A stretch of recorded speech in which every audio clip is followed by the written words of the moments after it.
Let's turn to the day's other main story. Fears are growing that it won't be possible to stop the global spread of coronavirus. Health experts have warned that the chances of containing it are diminishing as cases appear in more countries.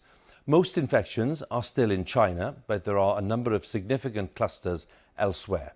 Around 77,000 people have been infected in China, where the virus emerged last year. There have been nearly 2,600 deaths. South Korea, which has the largest number of confirmed cases outside China, has more than 830 cases. 8 people have died so far. Iran says it has 61 cases of the virus and that 12 of those infected have died. And in Europe, Italy is the worst affected. More than 220 people have tested positive for coronavirus and there are 6 reported deaths. 11 towns have been put into quarantine to try to contain the virus. In a moment, we'll bring you the latest from our correspondents in China and in South Korea. But first, Mark Lowen reports from Italy, from the town of Codogno, which is southeast of Milan.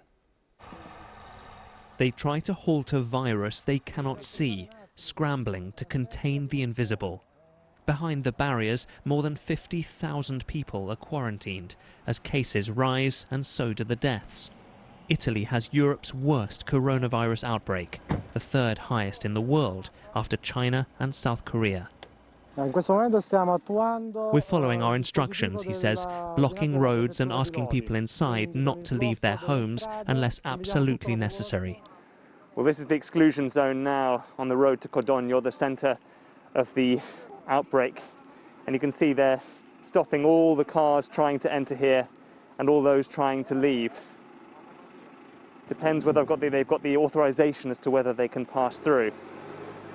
And the Carabinieri and military are deciding whether or not to widen this exclusion zone in an attempt to control the coronavirus spread. For some, old worldly methods of sending supplies to a cut-off town, Tino delivering face masks to his sister stuck inside. She's grateful they've run out there. We were sent pictures from a pharmacy in Codogno serving anxious queues. Buongiorno, Andrea. Buongiorno, Mark. Come stai? And the man who filmed them told us of the growing sense of fear. We feel a bit abandoned. The news we get comes through WhatsApp or Facebook. There's a lot of false rumors around. E tra la gente c'è il panico? Are people panicked? Yes, people are panicking. Some convince themselves it will blow over. Others are worried and can't sleep. In nearby Milan, the cathedral that's withstood 500 years is closed. Schools and universities are shut off. And in supermarkets, panic is spreading quicker than the virus. And it, too, is hard to stem. Mark Lowen, BBC News, Northern Italy.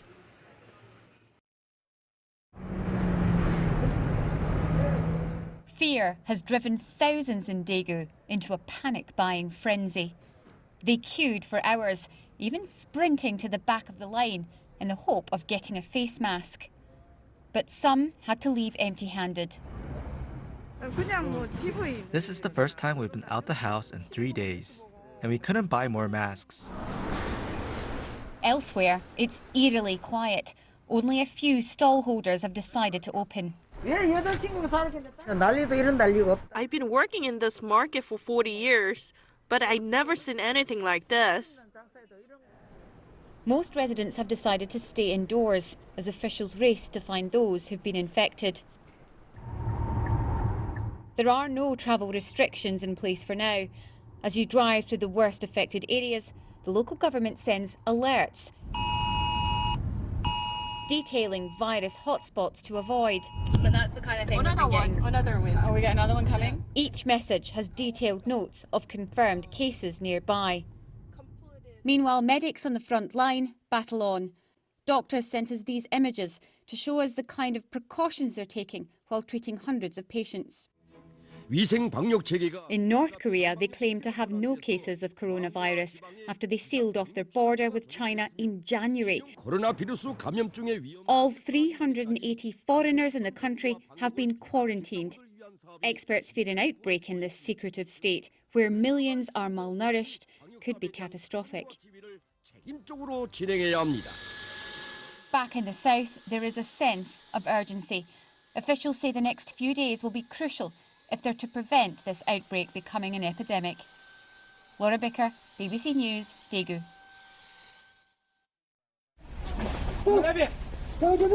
China is going all out to contain the virus. This is an infection control squad in training. But there are still questions over its early response and the silencing of medics who tried to raise the alarm.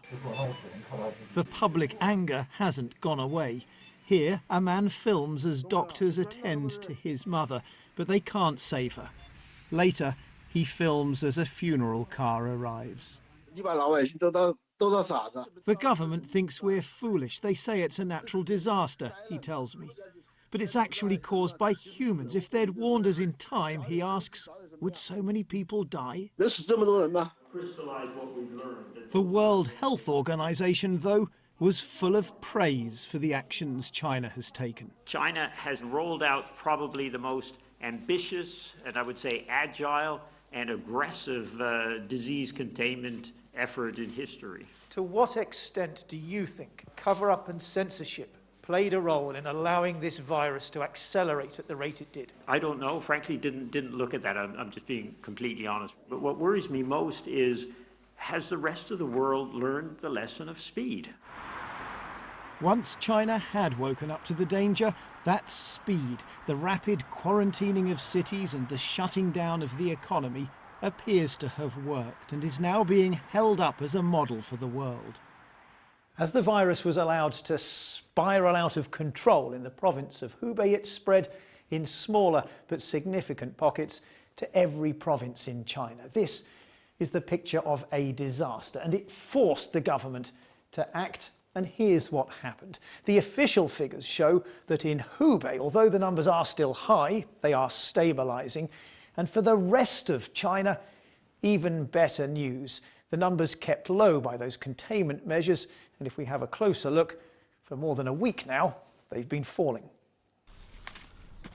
China's been so effective, the World Health Organization says, it's now safe to get the economy going again. Welcome news on this farm.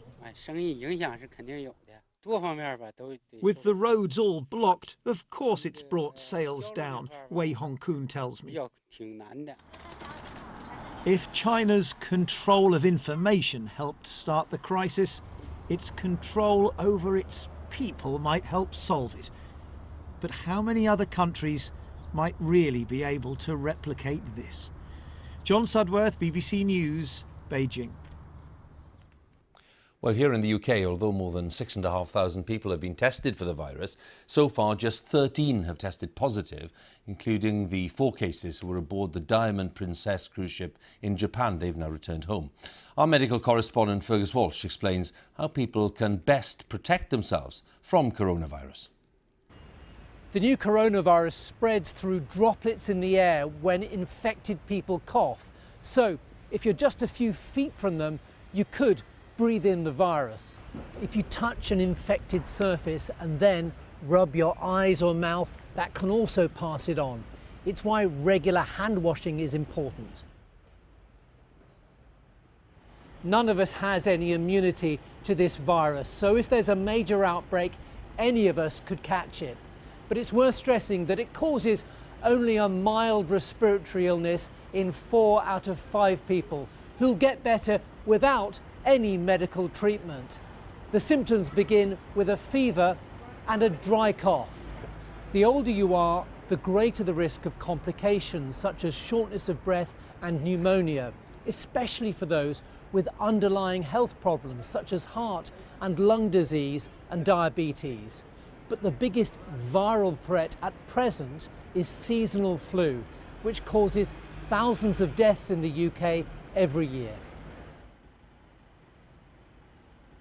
If we get small, limited outbreaks here, we could see the same sort of quarantine restrictions that are being tried in other countries. School closures are possible, as are the postponing of sporting fixtures and other public events, anything where large groups of people congregate.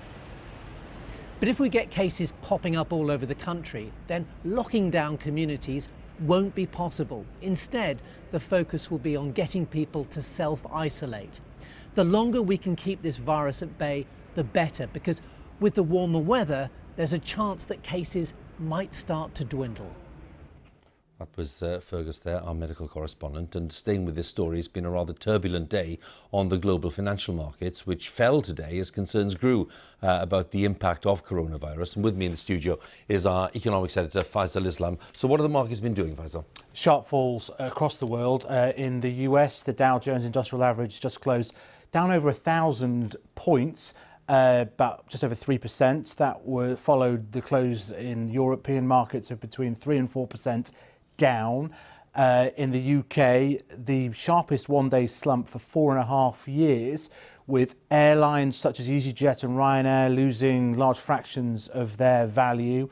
Also, travel companies such as TUI and Carnival, which runs cruises, and mining companies with big exposure to China. Tens of billions lost off the UK stock market and European stock markets too. And I think what you've seen is over the past couple of weeks, markets took some reassurance from one of those charts that our reporter just showed there, that it seemed to be being contained in China, the source of the outbreak. What we've seen today from our other reporters is that clusters, and fairly extensive clusters, in Italy and South Korea have got those fears stoked up again. It's a health story primarily, but if the health story remains out of control, then you have a real economic impact. OK, Faisal, thanks very much again. Faisal Islam there, economics editor.